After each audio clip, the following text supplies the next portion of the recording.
탄산 리튬을 뽑아서 그걸 한 번 더 가공해서 수산 리튬을 가공하는 그런 게 이제 막 시작되는 초입 단계예요. 그래서 엄청나게 탄산 리튬 사들여서 탄산 리튬 수요가 먼저 폭발한 거지 수산 리튬 뒤따라서 엄청나게 수요가 늘어날 것이다. 그러면 수산 리튬을 국내에서 할 수 있는 데는 포스코홀딩스, 에코프로, 미래나노텍 정도밖에 없으니까.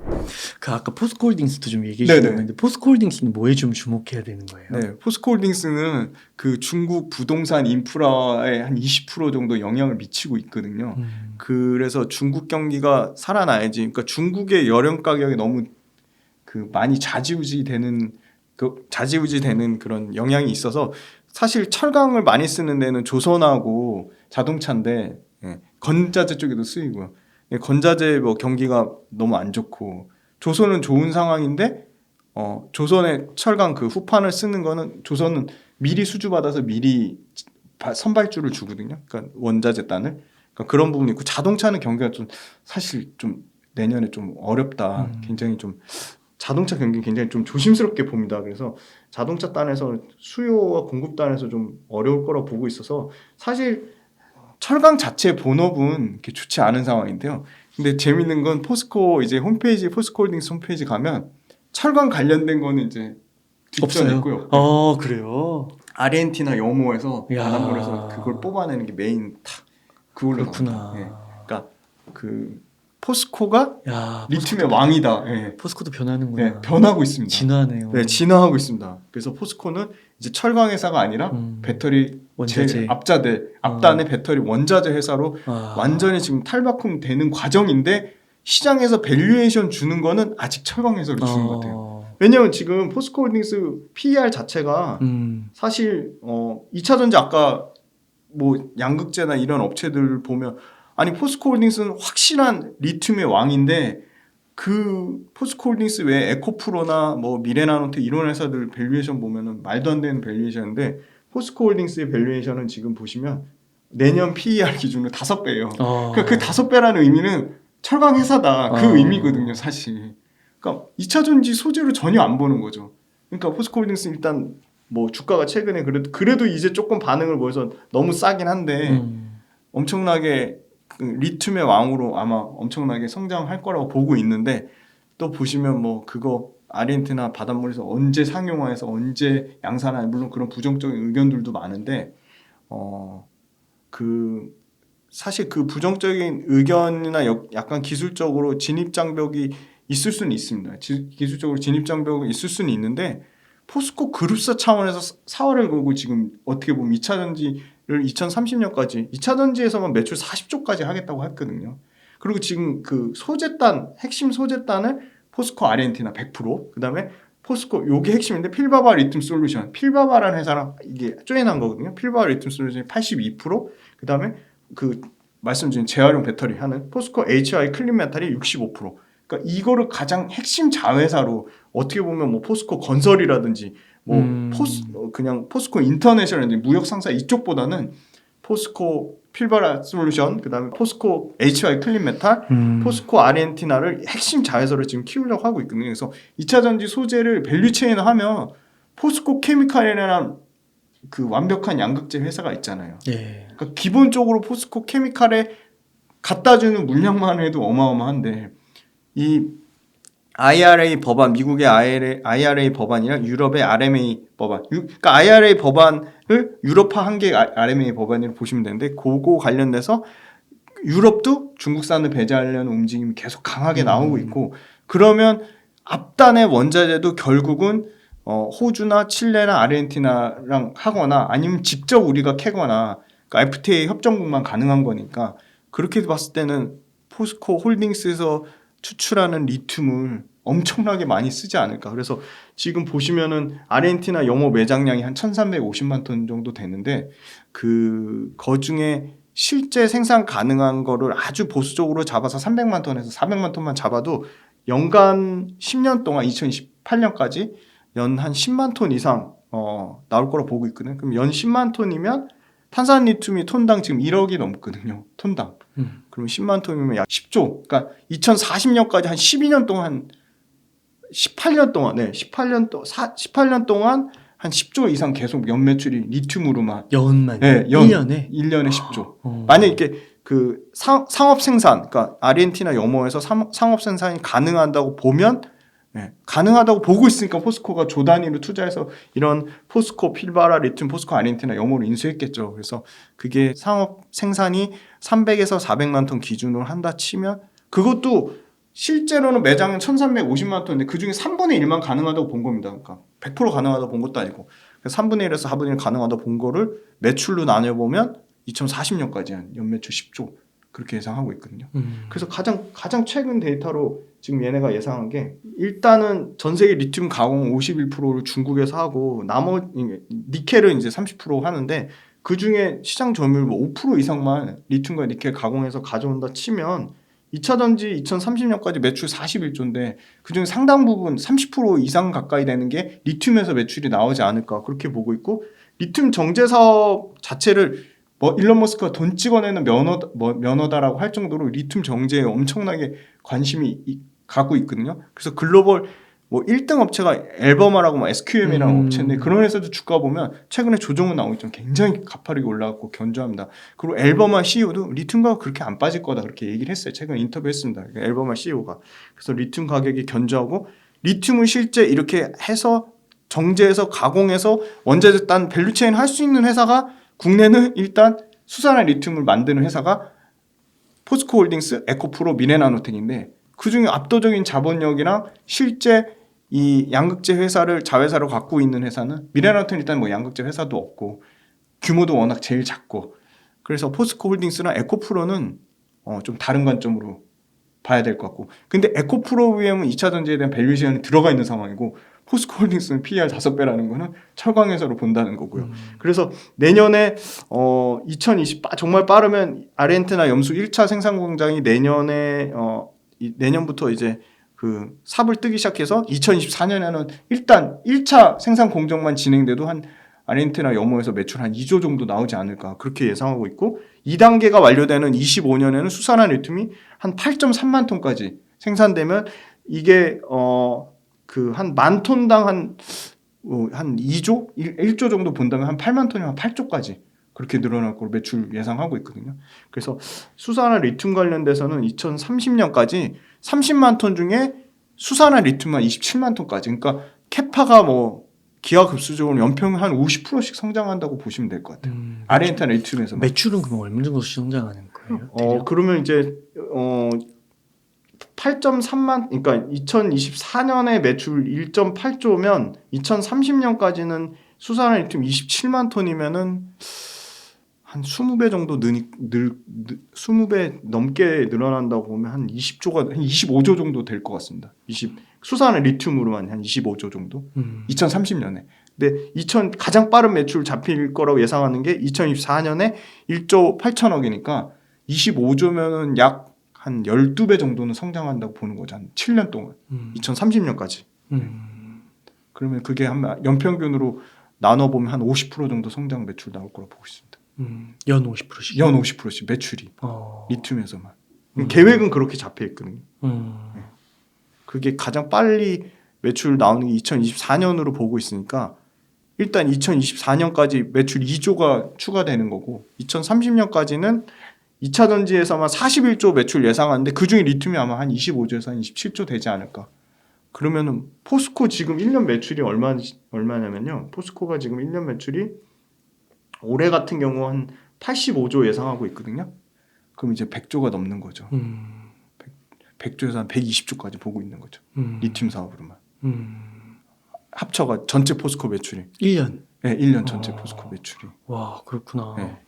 그럼 이 포스코홀딩스는 배당도 많이 주더라고요. 포스코홀딩스 배당 많이 줍니다. 네, 연 4%, 5%에서 6% 아마 지금 주가 조금 올라서 5% 정도 나올 건데 5% 정도. 엄청난. 그러면 포스코홀딩스는 네.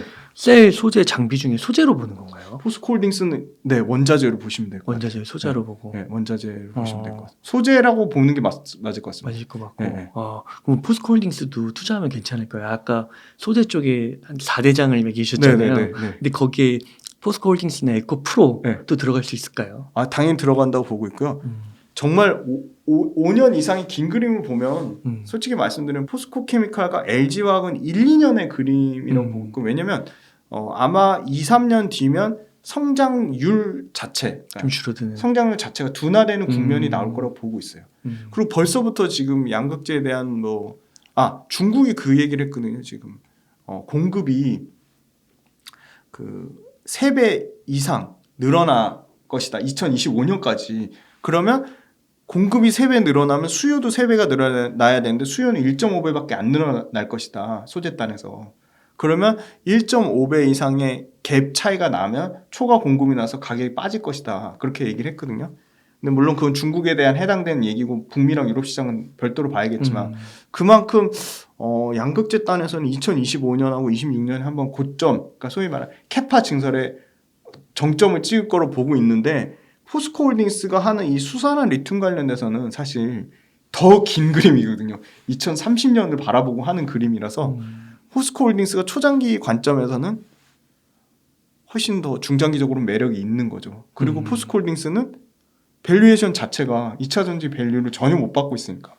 그래서 포스코홀딩스를 사실 2차전지 밸류만 줘도 지금 5배에서 최소한 30배는 줘야 되는데 그럼 PER 30? PER 30은 줘야 돼. 2차전지를 본다 치면 그럼 6배 이상을 줘야 되는데 6배가 나오려면 아까 말씀드린 2024년에 아르헨티나 염호에서 수산화 리튬을 2조 가까이 매출이 나와?